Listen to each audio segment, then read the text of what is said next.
Here is an American drama film. It's kind of an experimental sort of technical show. It is directed by Robert Zemeckis, written by him and Eric Roth, based off of a graphic novel. This one is a non-linear story that takes place fixed in one angle, pointing at a living room. So we start off with the primordial age. An ice age happens and all the dinosaurs are killed.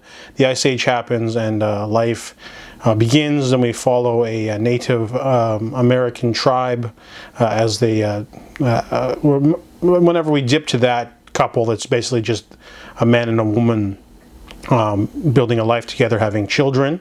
And then we have some colonial times where the houses are being built, mainly by William Franklin, the illegitimate son of Ben Franklin. We see the house being built across the way, and then we finally focus on the large house, which has several owners before the Young family. The Young family starts with Rose and Al. He's from the military, but she's pregnant, so they have 3 kids in the house, and then the oldest is Richard, who is played by Tom Hanks. Now, let's get into the AI deepfake thing. Wow, the technology is insane. You've got Tom Hanks looking like he does in The Burbs. It's really, like, it's only for a couple of scenes. Like, there's maybe like 4 or 5 sequences, but like, I couldn't tell, man. It was really, really well done. It was eerily good. They also used a little bit for Robin Wright and a little bit for Paul Bettany as well, because he's younger in the earlier scenes.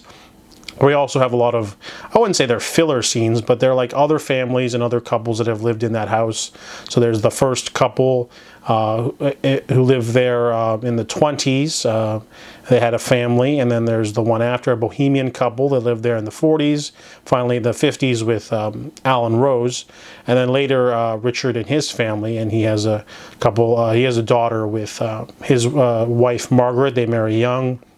And the movie dips back and forth between these different timelines, usually invoking a sort of strange editing technique to make it look like a graphic novel. Like there'll be like this little square that'll go over the TV, and then the little square will turn into like an old radio. So you sort of instantly know that, okay, we're dipping backwards in time before television was invented.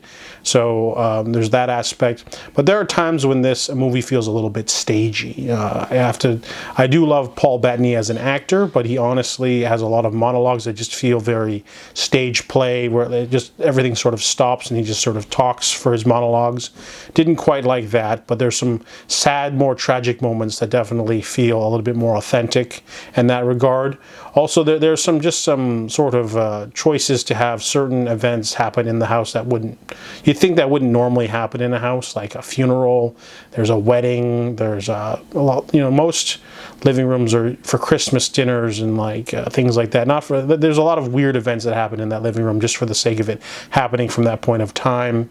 But overall, it's an interesting film experiment. It's just basically Robert Zemeckis mucking around trying to make something interesting and new. He did have, that phase where he wanted to make a whole bunch of animated films. So he made Polar Express and Beowulf and Christmas Carol. So this is no different. A lot of people like the Avatar films just because of the visual effects.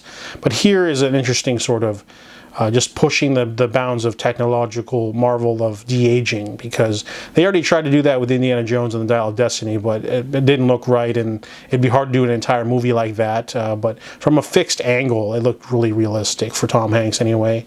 So overall here, it's not perfect, but it was still interesting sort of experiment. Some of the dinosaur stuff I didn't like because it looked kind of fake, and same with the backgrounds for the Native American segments. They should have made everything look a little bit more practical and less fake, but overall interesting enough. I give here a 6 out of 10.